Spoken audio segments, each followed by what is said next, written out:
Para tus hijos, sobrinos, nietos o los hijos de tu amiga, vamos a compartir contigo lo que dice la ciencia que puedes hacer desde casa para evitar dificultades de aprendizaje y mejorar el desarrollo y la creatividad. Hemos venido a Matalascaña, una localidad de Huelva, para asistir a un congreso sobre neurociencia y educación. Conoceremos a expertos que nos hablan sobre el funcionamiento del cerebro y qué repercusión tiene en el aprendizaje de tu hijo o hija. Uno de los conferenciantes se llama Carlos Soriano, que es un experto en inteligencia artificial y nos estuvo hablando sobre este tema, la inteligencia artificial. Y este tema es un tema controvertido, cada vez lo estamos escuchando más, cada vez lo tenemos más presente en nuestro día a día.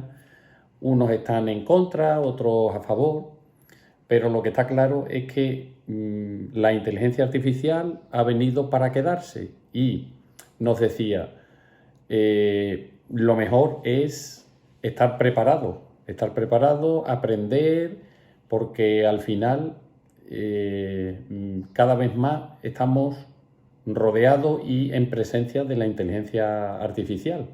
Pues este hombre nos presentó una serie de aplicaciones que ya llevan años desarrollándose y otras que están creándose ahora.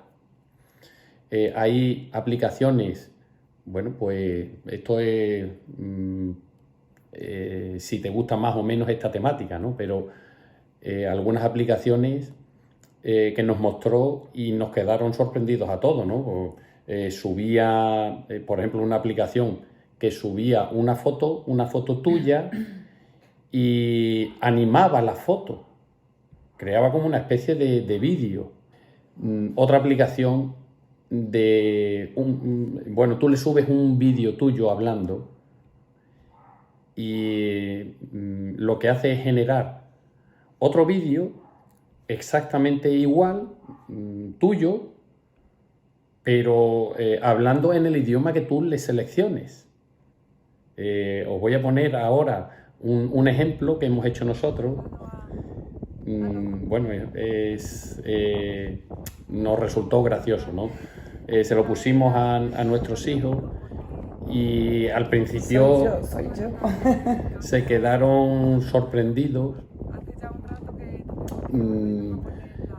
Y les resultaba algo que ahí fallaba algo, hombre, entre otras cosas, que su madre estaba hablando en un inglés fluido.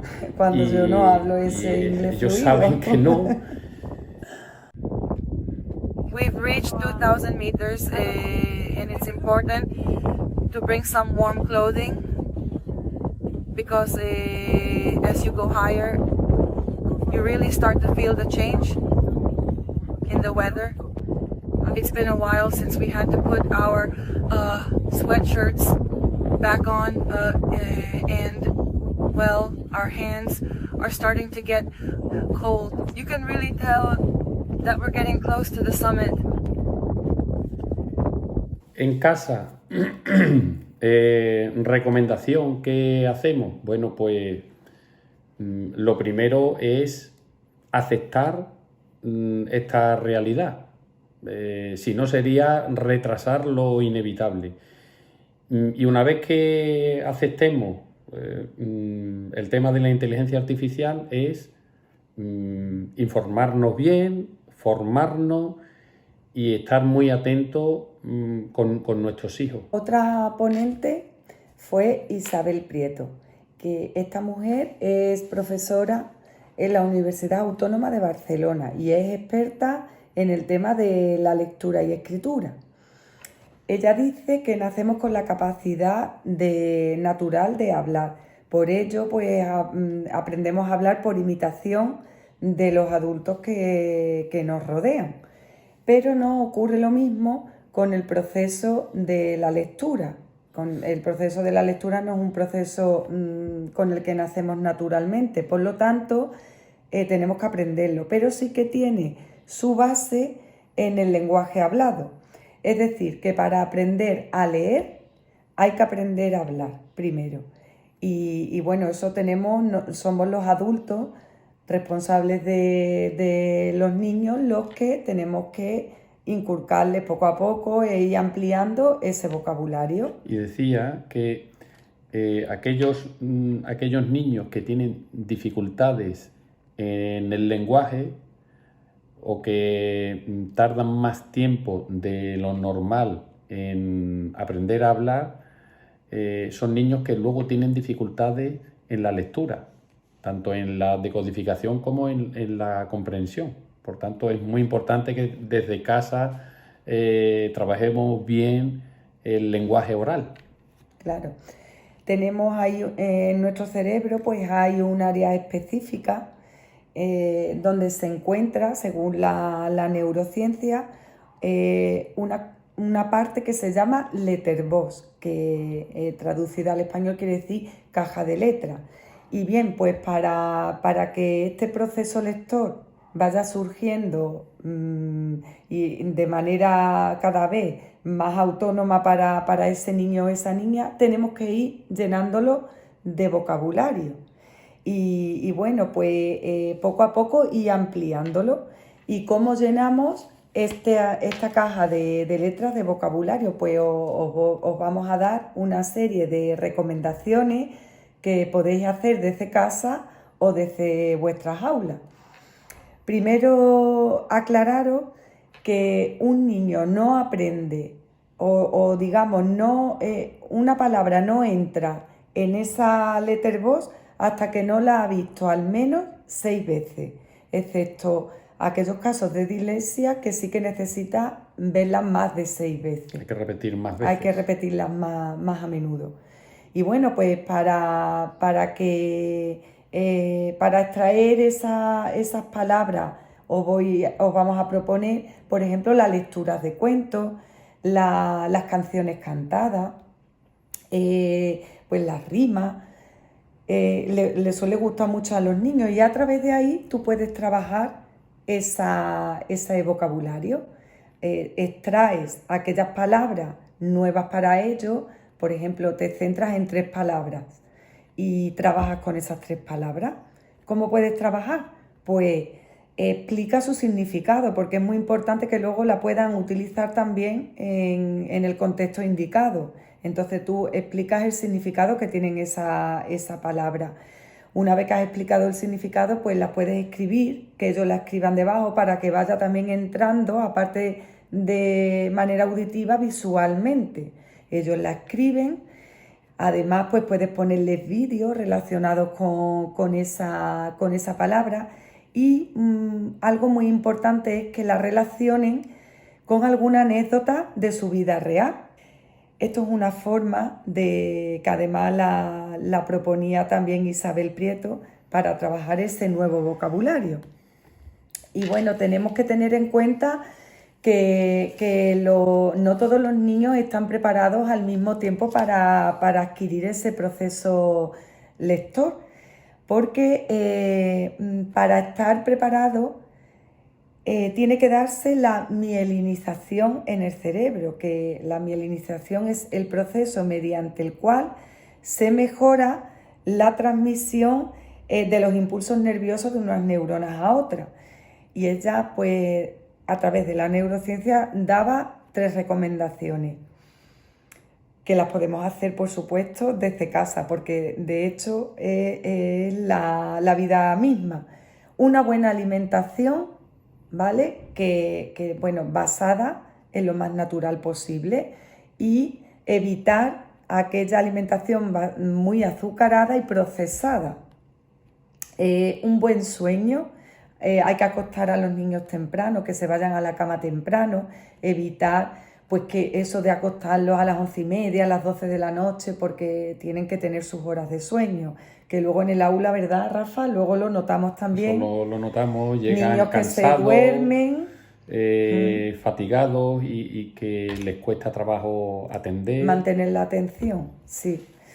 Y también recomendaba hacer deporte, muy importante el movimiento, hacer deporte, jugar en el parque, subir y bajar los columpios, la bicicleta, saltar a la comba, para aquellos niños ya un poquito más mayores, pues apuntarte a algún deporte, voleibol, baloncesto, fútbol, atletismo. El caso es que te muevas y te relaciones además con otras personas. Y cuando ya tengas un poquito de más edad, pues también al gimnasio, porque también el tema de levantar fuerza es El importante. ejercicio de fuerza. Es importante para ello. Y bueno, terminaba la conferencia Isabel Prieto diciéndonos que la gran explosión neurológica está entre los 0 y 6 años. Otro conferenciante se llama Fabrizio Ballarini, que es un neurocientífico argentino. No pudo asistir y lo hizo a través de videoconferencia. Él nos veía, nosotros lo veíamos.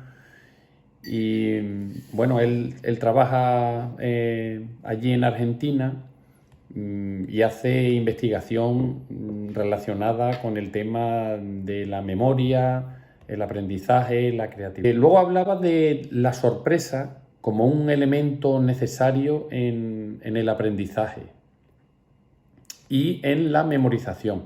Y nos contaba un experimento. Leían cuentos a los niños, les leían cuentos y bueno, luego charlaban sobre el contenido del cuento. Simplemente con introducir en el aula un elemento que les despierte la curiosidad, la sorpresa, o sacarlo fuera del aula, hacer un experimento científico, por ejemplo, algo más manipulativo. Antes o después de la lectura del cuento, ellos midieron que la capacidad de memoria mejoraba en un 60%. También hablaba de la memoria. Y la relacionaba con la creatividad, porque todos podemos ser creativos. Ahora daba unas recomendaciones para fomentar la creatividad. Primero, se necesita aprender, tener conocimientos. Y segundo, proporcionar experiencias sorpresivas. Si queremos desarrollar la creatividad en nuestros hijos o la nuestra propia, pues lo primero es aprender. En casa, pues puede ser leyendo cuentos, proporcionando algunas experiencias culturales, como una visita a una ciudad, monumento, museo, teatro, cine, o experiencias con la naturaleza, un paseo, senderismo. ¿Vale? El caso es que aprendan cosas nuevas. Si tiene un toque emocional, si es algo que les emociona, que les llama la atención, lo van a almacenar mucho mejor. Y ese es el primer paso para la creatividad. Y un segundo proceso para fomentar la creatividad es añadir experiencias sorpresivas. También con movimiento, ejercicio físico. La neurocientífica Nicole Vignola dice que cuando nosotros hacemos un ejercicio físico, cuando comprometemos a los músculos, cuando estamos haciendo esfuerzo y llevamos a nuestro ritmo cardíaco a su 60-70% de su máximo, ¿vale? Ahí se produce una proteína que se llama neurotrofina, que pasan al cerebro y ayudan a que las neuronas hagan mejor su trabajo, digamos, ¿no? Entonces, pues habrá personas que trotando lleguen al 60-70%, pero hay otras personas que andando rapidito pues lo pueden conseguir. O en el caso de los niños están en el parque jugando, en fin, ejercicio físico, ¿vale? Se crean esas proteínas, neurotrofina hemos dicho, BDNF es una de ellas, y dice que son como abono en el cerebro, como abono, el abono que echamos, por ejemplo, a las plantas en el huerto para favorecer su crecimiento, pues fijaos qué importante y qué necesario es hacer ese ejercicio físico.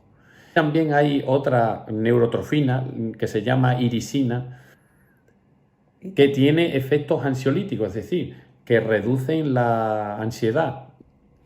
Pues a moverse se ha dicho. El ponente fue Francisco Javier Romero. Este hombre es es profesor y coordinador del Departamento de la Universidad de Alicante y es experto en neuromotricidad como un recurso educativo. Algunas de sus frases pues son: con mi cuerpo aprendo y el movimiento es fundamental. Él propone una serie de técnicas para trabajar en el aula en nivel atencional. Para que haya aprendizaje tiene que haber atención. Si no hay atención, no hay aprendizaje. Por lo tanto, eso mismo es lo que propone para que tú trabajes con tu alumnado o desde tu casa con tu hijo o hija la atención. Y bueno, pues a continuación te vamos a dar una serie de consejos que él nos dio allí en la conferencia para que tú los hagas también, si quieres trabajar con tu hijo el tema de la atención. Y bueno, pues cómo trabajar esa atención, por ejemplo, cuando estás contando un cuento, para que te presten atención mientras tú cuentas un cuento. Pues la técnica es, cuando yo diga ajá, tú dices ajá. Y empiezas a contar la historia. Vamos a contar, por ejemplo, el cuento de los chivos chibones. Había una vez 3 chivos chibones, un chivo chibón grande, uno mediano y otro pequeño, ajá. Ajá. Y así con toda la historia. Entonces ellos están prestando atención para ver cuándo tú vas a decir la palabra ajá. Otra técnica era las letras asociadas a una parte del cuerpo. Si yo te digo A, tú tocas las palmas. A, B, C, A, B, C, D, O, F, A. Y vamos aumentando. F, B. Ahí vas a trabajar también la memoria, porque tienes que ir recordando todas las indicaciones que te estoy dando. Y también, además de trabajar atención y memoria, estás trabajando la motivación tan importante que es para que también haya aprendizaje. Si tú estás motivado, tú vas a estar prestando atención y vas a aprender mucho mejor. Así que recuerda, con estas técnicas trabajas la motivación, la memoria y la atención. Muy importante para que haya aprendizaje. Vamos a preguntarle a una compañera experta en educación infantil que también ha asistido a este congreso, ¿con qué se queda del congreso? ¿Qué te ha parecido, Carmen? Bueno, pues me ha parecido fantástico. Me voy al aula con un montón de ideas para llevar a la práctica. Sobre todo lo que es el tema de poder fomentar la creatividad de nuestros alumnos, todo el tema de trabajar a nivel corporal. Y sobre todo el sentar las bases para que los niños adquieran un aprendizaje de la lectoescritura en condiciones favorables, trabajando todos los previos, todos los prerequisitos en la etapa de educación infantil. Pues vámonos al aula. ¡Vamos!